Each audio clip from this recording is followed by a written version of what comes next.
And I will now pass it off then to my co-chair, Ethel Kiabi. Please go ahead. Thank you so much, Karina. And I will present our first speaker. She's Maria Zuluaga. She's a clinical neurologist from the CES University, Medellin, Colombia. She was trained with an ECTRIMS clinical fellowship at the SEMCAT in Barcelona, and she's also a neuroimmunologist from the Universidad de Barcelona. She's currently working in MS and demyelinating disease in Clinic and Instituto Neurológico de Colombia and Medellin, in Medellin.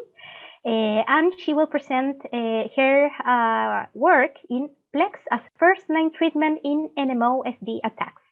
Thank you, Maria. Thank you, Ethel and Karina, for the invitation and the presentation. So I'm very happy and honored to participate in this meeting today. In the next minutes, I will share with you the results that we are having with early and aggressive treatment of relapses in NMOSD patients. So as we all know, disability in NMOSD is directly dependent on frequency and severity of relapses. So we have two options to avoid disability. First one is make an early and accurate diagnosis to start chronic immunosuppression and thus reduce the risk of new attacks.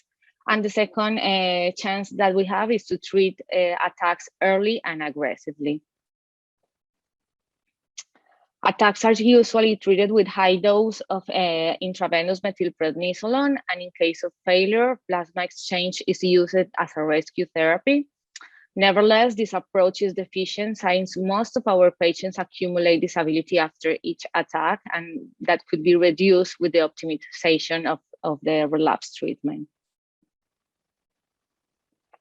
Recently, the possibility of starting methylprednisolone and PLEX as a first-line treatment has been raised in order to improve outcomes after severe relapses.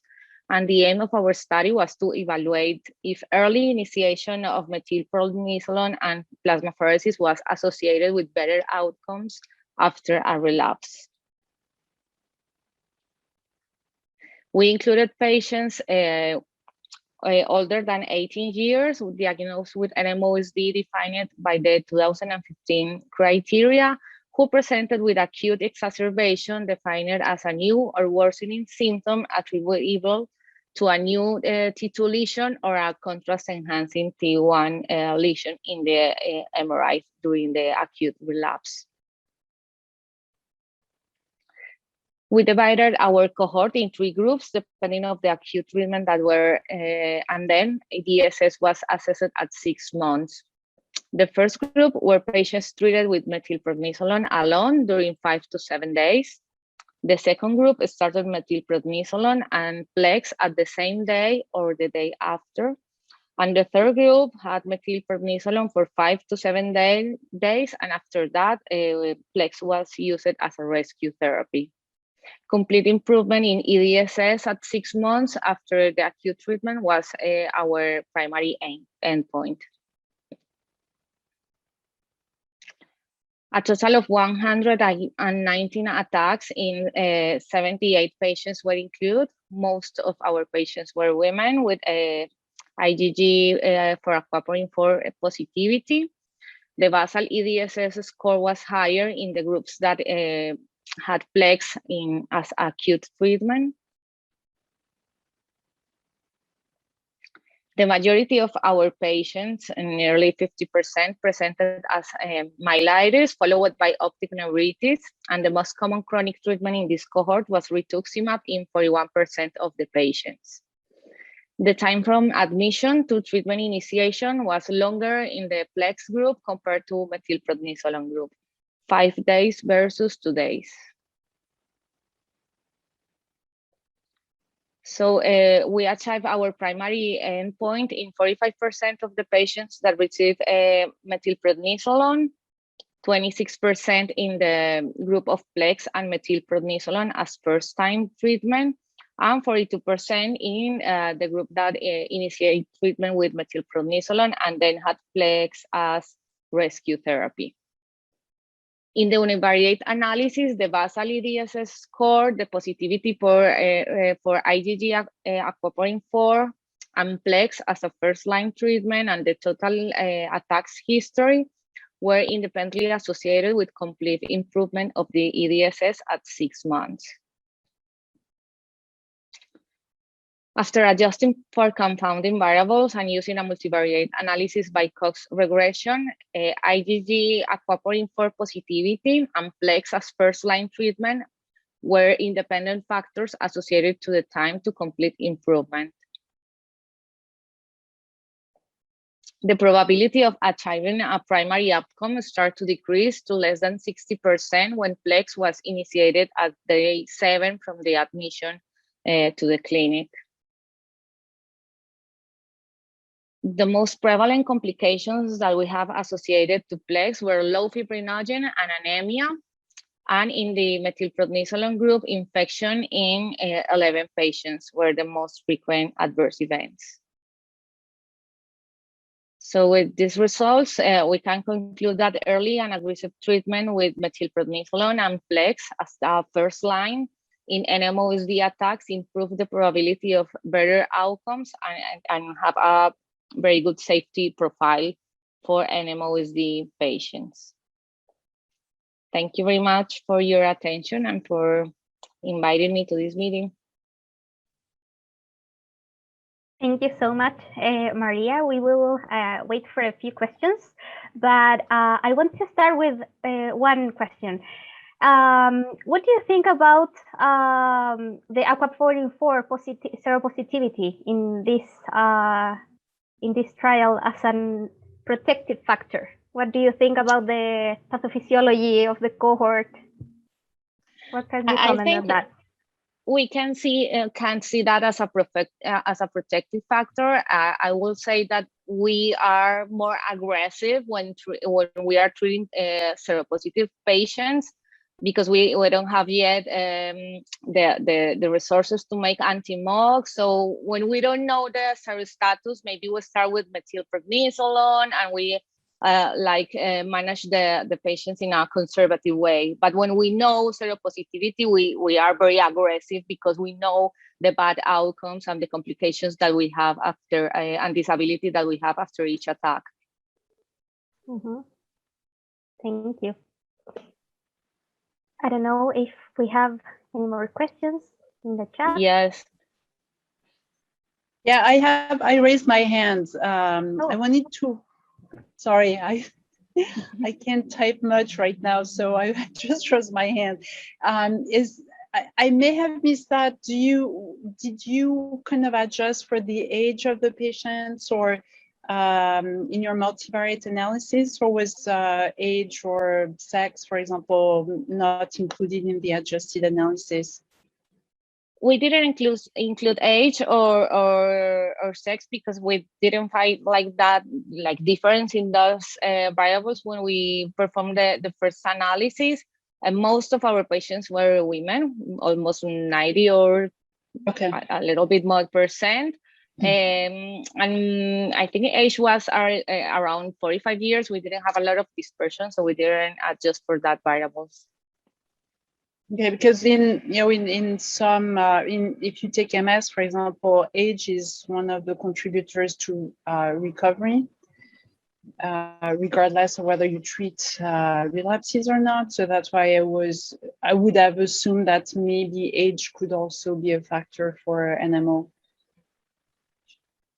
Thank you very much. I will have that in account when we have a larger cohort.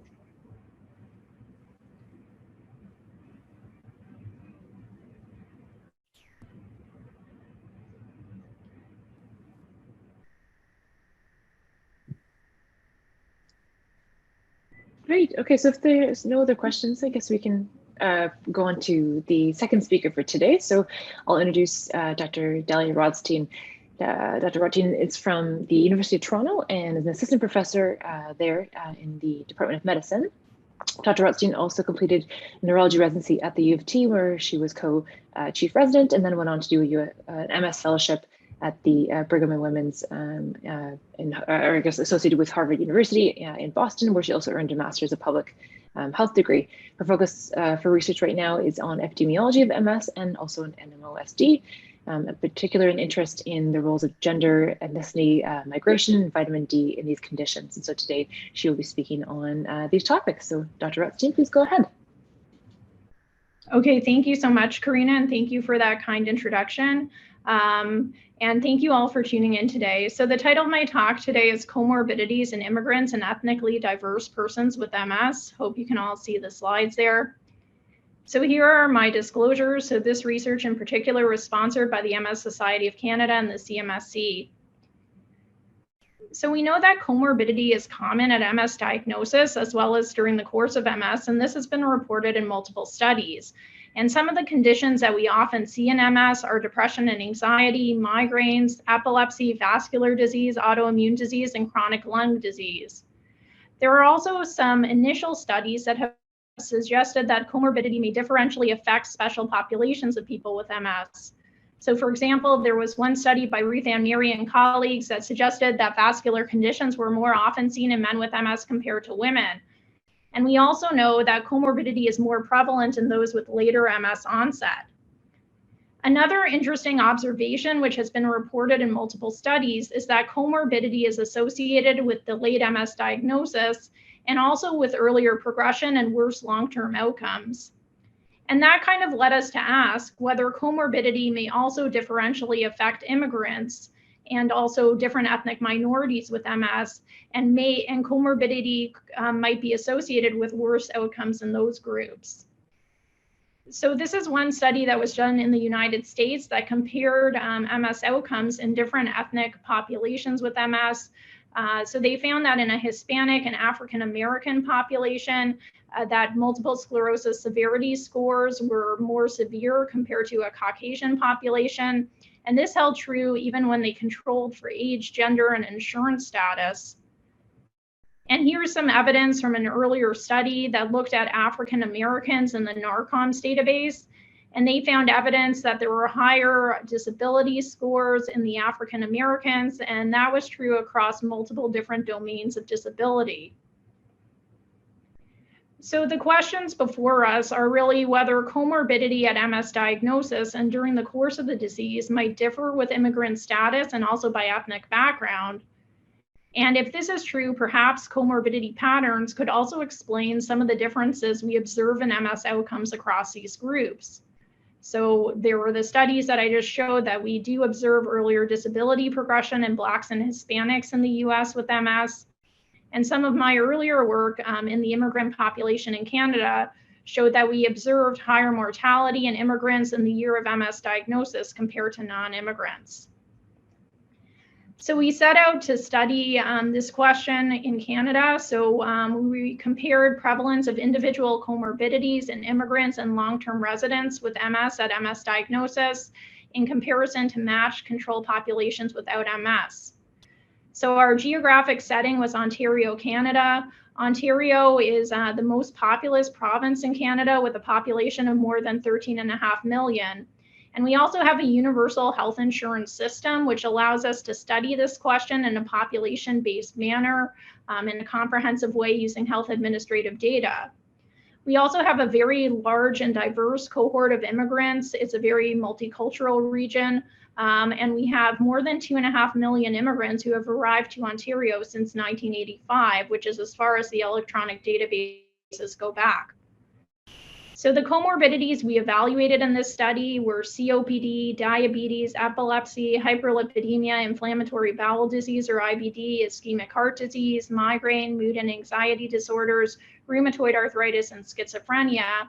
And these conditions were selected because they have been reported to be associated with MS in various previous work. So in terms of analysis, we identified MS cases using a validated algorithm applied to health administrative data. And we categorized MS cases according to whether they were immigrants or long-term residents. We were able to identify immigrants by linking with the electronic database of citizens in Immigration Canada. And then we created matched control populations by matching 3-to-1 on sex, age, and place of residence to our MS cases. We identified comorbidities at MS diagnosis using a 3-year look-back period and by applying validated administrative case definitions. And most of these definitions required that the patient had to have more than one diagnostic code for the given condition. And then we calculated prevalence ratios for the individual comorbidities for 3 different key populations. So firstly, for immigrants with MS compared to immigrant controls. Secondly, for long-term residents with MS compared to long-term resident controls. And lastly, for immigrants with MS compared to long-term residents with MS. So here is the table outlining baseline characteristics of our MS cases. I know this table is a little busy and hard to read, but basically we'll just focus our attention on the immigrant MS population. We had more than 1,500 cases of MS in the immigrants, so that's a very large immigrant cohort. And we had more than 23,000 cases of MS in long-term residents. So good basis for comparison.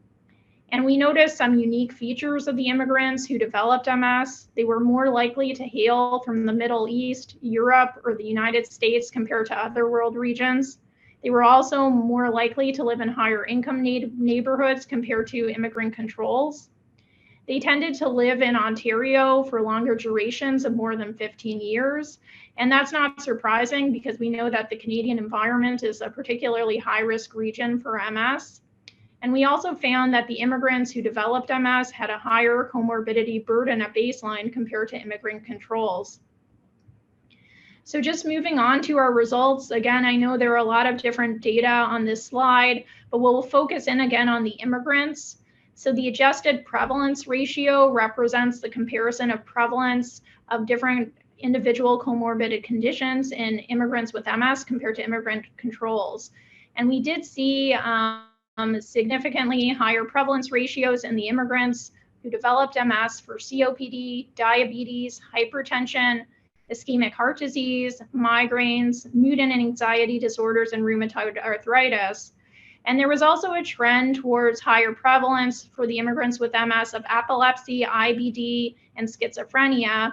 But because of small numbers, the models were unstable. So moving on to the long-term residents with MS, we saw higher prevalence of all of the same conditions. And this time we did observe statistically significant increase in prevalence of epilepsy, IBD, and schizophrenia. So really the only condition where we didn't see an increased prevalence in people who developed MS was hyperlipidemia. And then when we compared immigrants with MS compared to long-term residents with MS, the prevalence was relatively similar. We did see slightly lower prevalence of certain conditions in the immigrants, which isn't surprising because we know that immigrants in general tend to be healthier than the general population. This is often referred to in the literature as a healthy immigrant effect. So this figure here was a comparison that we created to look at whether there were any differences across women versus men in the prevalence ratios. And again, I know there are a lot of data points here. So to summarize, we didn't observe any major differences across immigrant women and immigrant men with MS. We did see that prevalence ratios were relatively more pronounced, so relatively higher in immigrants with MS compared to immigrant controls. For certain conditions like COPD and diabetes, those are the two top conditions there. And then at the bottom of the graph, migraine and mood and anxiety disorders. And again, we attribute that to the healthy immigrant effect because the baseline prevalence of these conditions was very low in the immigrant controls. So the implications of our findings are that immigrants who develop MS have a very high comorbidity burden relative to other immigrants. And as I said, this is especially striking given the healthy immigrant effect, which describes the tendency of immigrants to be healthier, wealthier, and better educated than the general population. And immigrants with MS in this study were more likely to be affected by individual comorbid conditions such as mood anxiety disorders, migraine, diabetes, COPD, and ischemic heart disease compared to other immigrants. We know that comorbidities can worsen long-term outcomes in MS, and therefore clinicians should pay close attention to identification and management of comorbidity in immigrants with MS from the outset. So for the last part of this talk, I'm going to move on to discuss some other interesting evidence regarding comorbidity in ethnic minority populations with MS. So this was a study that was published recently in Multiple Sclerosis Journal out of University of Southern California. They investigated hypertension and vascular comorbidity in Hispanics and the Latinx population with MS in the United States. So the investigators found that there was a very high prevalence of vascular comorbidity and of hypertension by blood pressure readings. But what was really quite striking was that while more than 27% were found to have hypertension, only about 7% actually knew that they had a diagnosis of hypertension. So this study really highlighted the need for better education of both patients and providers with MS concerning the common comorbid conditions. And these issues may particularly affect certain ethnic minority populations. So this is a figure out of a recent review article that was published in JAMA Neurology, which highlights some of the inequities we see in people with MS across different ethnic groups. And just going to the bottom figure, you can see, for example, they outline that there's increased MS-related morbidity observed in Black and Hispanic patients with MS. And I think we need to appreciate kind of some of the upstream causes of this, which can include structural racism and also various social determinants of health, including socioeconomic status, education. And we need to think through how we educate both patients and providers accordingly. So I think there are several future directions that emerge from this. Firstly, we need to strive for early identification of common comorbidities and MS diagnosis and throughout the disease, and think about how these may differ across different ethnic and racial groups. And one example is cardiovascular disease. We saw that hypertension is common in the Latinx population. And we know that cardiovascular disease in general is common in MS, but it may particularly affect certain non-white populations. We also need to strive for early recognition of social determinants of health that may present barriers to diagnosis of MS and other comorbidities. And these include lack of provider and patient awareness, lack of medical insurance and coverage, lack of health system literacy, and also lack of coordinated medical teams to address various comorbidities. Thirdly, we need research to determine whether early intervention to treat comorbidities may improve long-term outcomes in ethnically diverse persons with MS. And lastly, I think we need studies to determine whether disease-modifying therapy safety and efficacy may differ across ethnic groups. So we know that minority populations have been underrepresented in clinical trials, and also that comorbidities can influence safety, adherence, and effectiveness of various DMTs. So the work in this area is just beginning, and hopefully we'll see a lot more in coming years. I just wanted to acknowledge my collaborators and also our funding from the CMSC and MS Society of Canada. And now I think we have time for any questions. Great, thank you so much, Dr. Rotstein. It was really interesting. If I could start off for one quick question, I'm just curious if you think there might be any differences in the rates of comorbidities, specifically in sort of depression, anxiety, or some of the other mood disorders within these groups of people. Yeah, so we did see a high prevalence of mood and anxiety disorders. It wasn't higher than non-immigrants with MS who also, so across people with MS, at the time of MS diagnosis, we see a high prevalence of these conditions. But what was striking is that mood disorders are actually reported at a very low prevalence in the general immigrant population. So the relative prevalence ratio was significantly higher in the immigrant group. And I think one challenge can be that certain, neurologic symptoms may be mistakenly attributed to mood disorders in the immigrant population or other minority populations with MS.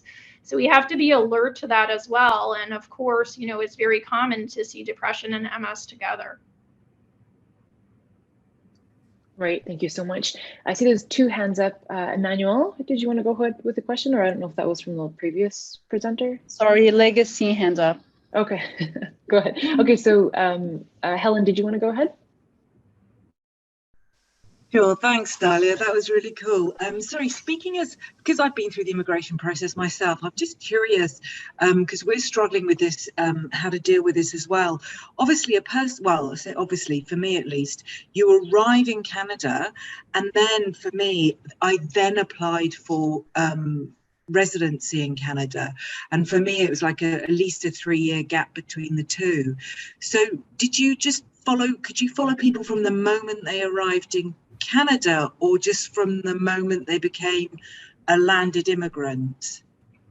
Does that make sense? Yeah, no, that question makes sense. So we could follow them back as soon as they had OHIP status, which for others is the Ontario Provincial Health Insurance Plan. So that usually kicks in for most people at the 3 to 6 month mark. So we wouldn't capture those first few months in Ontario. We did do an analysis to see if we might be missing, refugee cases versus other immigrants. And actually the shares were similar in terms of refugees in both the immigrants with MS compared to non-immigrants with MS. So it didn't look like that was likely to be a confounder. There are some classes of immigrants who I think only get health insurance a little later on. Helen, I don't know if that applied to you, but 3 months. For us in British Columbia, it was 3 months and health insurance kicked in. But I'm just curious. So we can go back to as far as they had health insurance, but we may miss the first few months after their arrival in Canada. I think some people who come on student visas are in the country for a number of years before they actually get their immigrant status. So in those cases, those years when they were on a student visa would be missed. Yeah, sorry, I'm asking out of curiosity as well, because whether, personally speaking, if I had developed some chronic condition or a comorbidity, that would actually influence whether I chose to stay in Canada or not, depending on my healthcare at home, and also whether Canada would accept me or not. And I'm asking too much now. I know you guys need to move on, but very interesting study.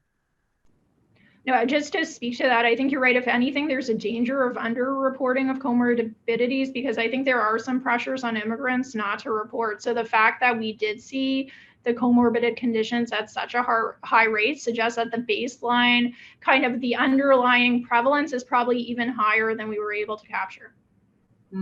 Thank you.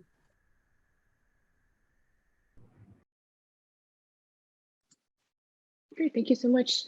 So if there's no other questions, I think we can proceed with the next speaker. Perfect, thank you, Karina. And now I will introduce Lubna Almouzain. I don't know if I said your name correctly. Yes. Perfect. She completed her bachelor's degree in pharmacy in King Saud University in 2013 and her master's in clinical pharmacy degree at King Saud University in 2017. She worked as a hospital pharmacist at the Medical City and as a lecturer in the clinical pharmacy department in the King Saud University for 4 years. Lubna is currently a third-year PhD student in the Primary Care and Population Health Department at UCL, supervised by Dr. Hamilton, Dr. Stevenson, and Dr. Tart. Her thesis titled Decision Making Around Reproduction and Disease-Modifying Drugs Used in Multiple Sclerosis by Female Patients of Childbearing Age had recently been published as a paper entitled Switching Treatments in Clinically Stable Relapsing Remitting Multiple Sclerosis Patients Planning for Pregnancy. And Lubna is also collaborating with the MS Trust to amend their online decision tool to include family plans. Welcome, Lubna. Thank you so much for the introduction. Good evening, everyone. Talking to you from London. I hope those who are here from London, they're not sleepy as much as I am. It's almost 10 in here. So let's start. I'll share my screen now. Yeah, can you all see? Yes, looks perfect. Thank you. Yeah. So, okay. So we all know that MS starts in the childbearing age when a woman didn't start their family yet, or they didn't have their families complete yet. And also MS is prevalent in women more than men. So that mandates that this family planning issue should be very important when choosing DMDs. So one of the key issues is the use of MS disease-modifying drugs during pregnancy, whether to continue, to stop, or switch medication during this period of time. And the key in optimizing this is to obtain the balance between keeping the mom safe and healthy and her MS under control, and also keeping the baby developing fetus developing well and healthy, and also without any anomalies. So the medication choice and management that keeps MS under control, doesn't compromise neither mom nor the baby, is very important. So in our review, we looked at switching treatments in clinically stable, relapsing, remitting multiple sclerosis patients planning for pregnancy. Specifically, we looked at those women who are taking this decision to rock that boat and switch their medications because of their disease, because not all of women are eligible to stop their medications, especially those with active disease. So we searched Medline, Embase, MCare, Snail, Scopus, Cochrane Library up to March 2020. No limits or restrictions on time or study design were applied, but only papers written in English were included. And we also assessed the papers for quality. We used DROP2 for randomized controlled trials and NIH quality assessment tool for the cohort studies. We included adults with confirmed relapsing remitting MS diagnosis according to McDonald criteria, using any type of DMDs, no evidence of treatment relapsing, leading to a decision to change DMD, switching to one of the pregnancy safe options, like interferon or glatiramer acetate, following up patients for at least 6 months after switching DMD.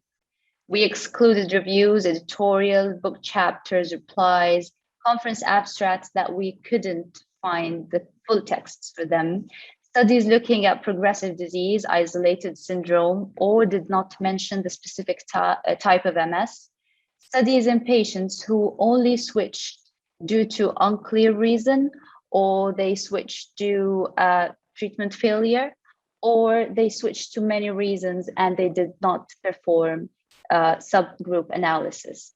So those who performed the subgroup analysis, we included the part that switchers for any reason other than treatment failure. So that's the chart. Unfortunately, we only found 7 articles that meets our inclusion criteria, 4 cohorts, 2 reports, and only 1 RCT. So it was not possible to perform a meta-analysis. It was very heterogenic. So we synthesized it narratively. These are the results that we found.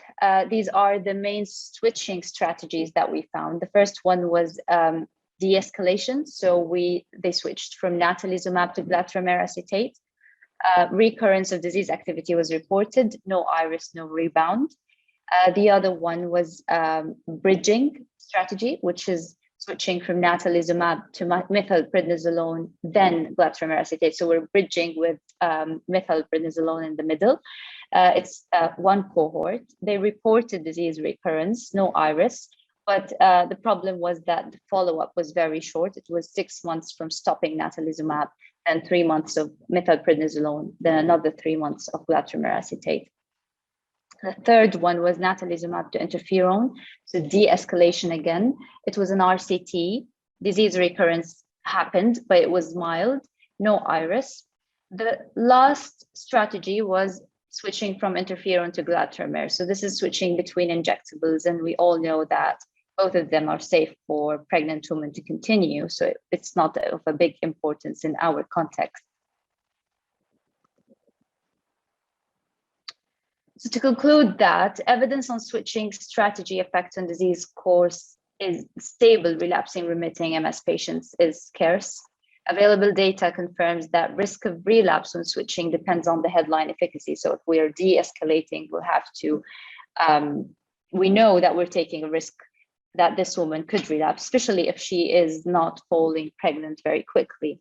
Studies have covered safety of pregnancy and breastfeeding, but they didn't cover the efficacy compared to other DMD use while in this period.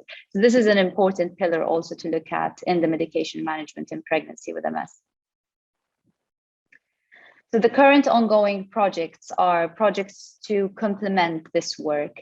And now we are looking more in depth at the decision process. So we interviewed 32 women with relapsing remitting MS.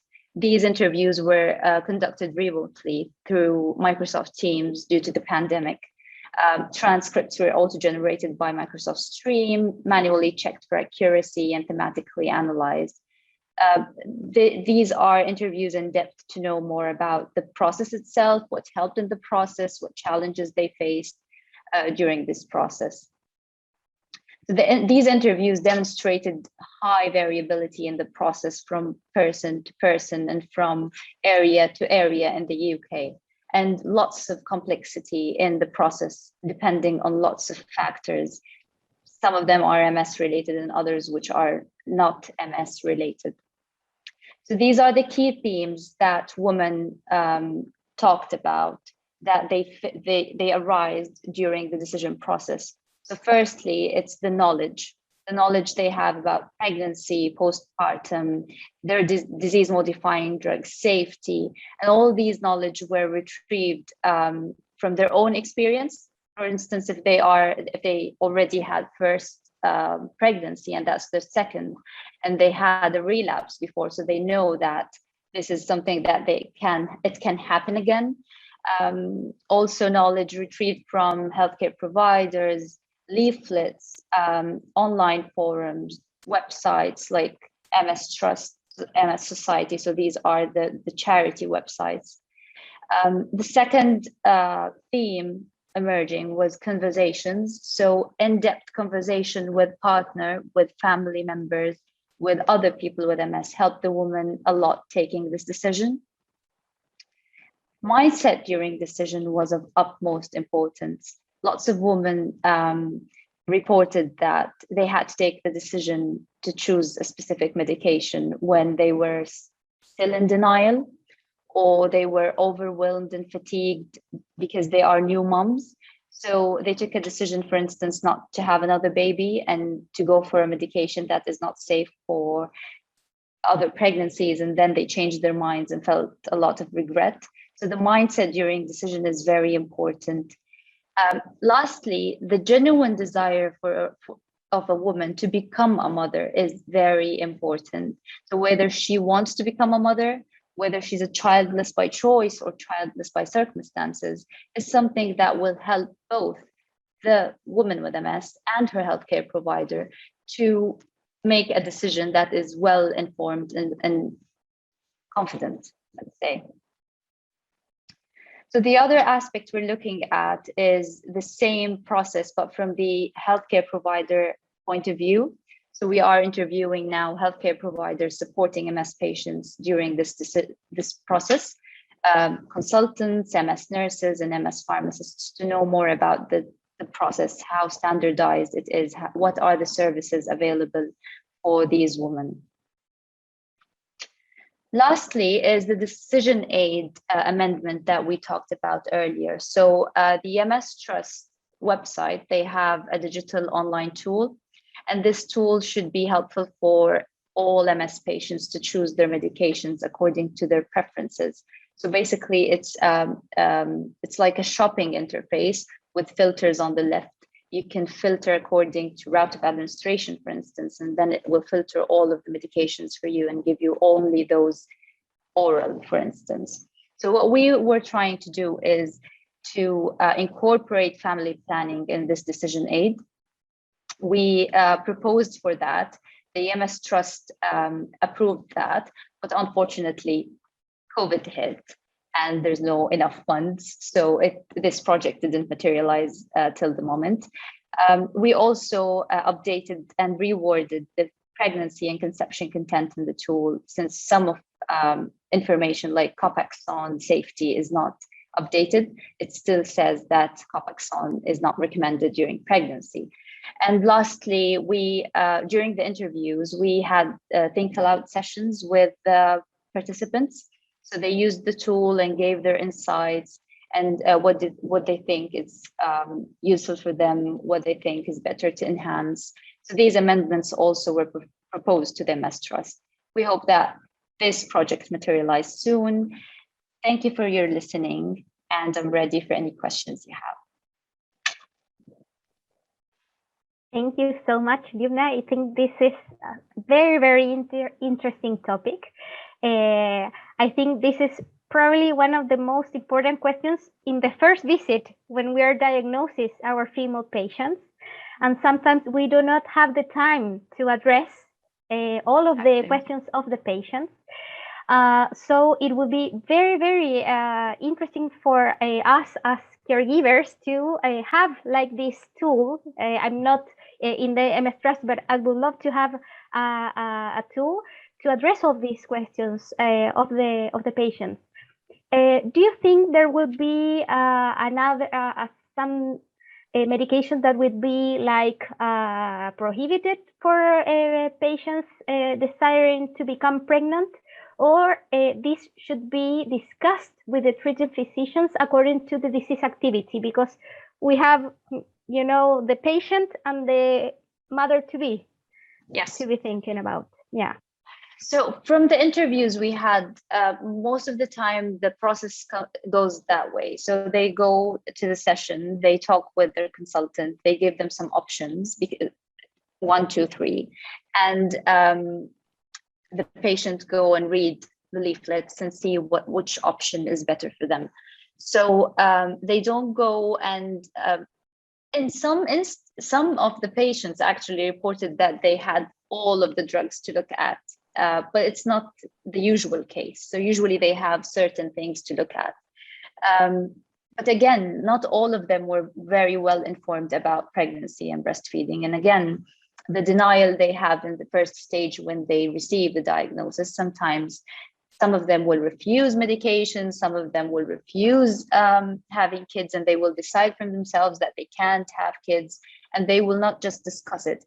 Nothing is prohibited, but some of the medications are relatively new, and we still do not have the safety of them for the baby. And then switching to other safe medication would be proper. Also, other medications will need long time to wash out, or long time until they can even try to get pregnant. So the time and the age of the patient is very vital too, to be discussed. Yes, I agree totally. So let me see if we have any questions in the chat. I think Dalia has a question. Yeah, sure. Thank you. And thanks for a very interesting talk. I think one thing that really struck me is that, you know, the studies in your review mostly focused on sort of de-escalating strategies, but now with access to B-cell therapies, we're sort of starting to think about the reverse, like escalating prior to pregnancy and using that approach. Did you come across any early work like that, and do you have plans to incorporate that in the future? Yeah, sure. So mainly when they're escalating, they're not worrying about the risk of relapsing during the period of time when the patient is trying to get pregnant. So in some instances, still some practitioners will de-escalate and go for something easy, especially if the woman doesn't want to risk it. Like some of them want to see that this is licensed to be used during pregnancy. Well, for instance, natalizumab doesn't have that till the moment. So you can't force the patient, and you will de-escalate then. So we wanted to see the effect on those because in the other option, which is natalizumab, if they're using, for instance, in one of the interferons and they are escalating to natalizumab, it will mostly control her disease. So it will not be a risk for her health. So it will be easier decision for her. So that's why we just looked at de-escalating, if that answers your question.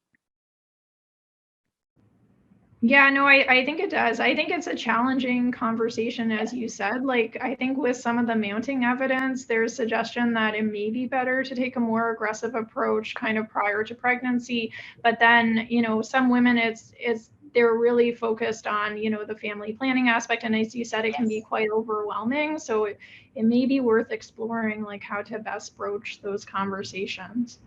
Yeah. Yes. Dalia, I'm telling you, the interviews were very, very rich and full of data.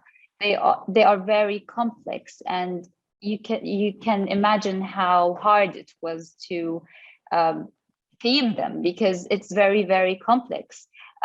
Each woman has her own circumstances and her own life aspects, other life aspects that's affecting MS and MS affecting them. So you have to deal with all of this together and deal with each personality, because some of them will just say, I had a woman who said, I didn't discuss that with my healthcare providers because I think that's private and it's not something they can help with it. She didn't know that she can use their help in that particular thing. So yeah, definitely we need more education. We need more resources for patients to know more about this topic in particular. Thank you, Lubna. Another thing that we are observing in women with MS or without MS is postponing the first pregnancy. And this comes with probably lower fertility. So did you include some questions about assisted reproductive therapy and on all the risks or not associated with that? Yes. Again, what we were discussing and asking women about was the details of the decision process when they chose their medication and whether the family plan was part of it or not. So yes, definitely, lots of women had this fertility issue due to age, due to postponing pregnancy, because most of the women will receive their diagnosis in their 30s, let's say, which is the childbearing age, which is when every woman starts to think about pregnancy, I guess. So they didn't know that before, so they didn't have their kids before. So it is getting harder and harder for them. But again, it is what it is. I think we need to help them. We need to go through all the paths and give them all of the paths, and they will have to choose. You can't, if they want to go for it, they have to go for it. If they don't, you can't convince them again. I totally agree. Thank you so much. Yeah. You're welcome. Great, so that looks like that might be all the questions that we have for you right now. Thank you so much, Lubna, for the presentation. It was really interesting. And thank you also for staying up late for us. We appreciate it. And so I guess we can just wrap up now. Thank you so much to all the speakers for presenting your really interesting work today. We really appreciate your time. And also thank you to everyone for attending. Oh, we have one question there, and since we still have time, I'm gonna go ahead and take it. Maria, did you wanna ask a question? Oh, not, sorry, another Maria. I would just like, yeah, go ahead. say thank you. Sorry about that. No problem. So Ethel and I just wanted to invite all of you to our next presentation, which will happen at the end of January. And so we're still looking, we have one speaker, and so we're looking to fill 2 other spots. So if anyone has any suggestions or want to speak themselves, please send me or Ethel an email, which can be pretty easily, our emails can be found on the website, or reply to the emails that you've had from us so far. And we can really, any topic within epidemiology and MS or some of the related disorders like as we've had today, and anyone from any career stage as well or any gender are welcome. So please, please contact us if you would like to present. So thanks so much again, and we will see you in the new year.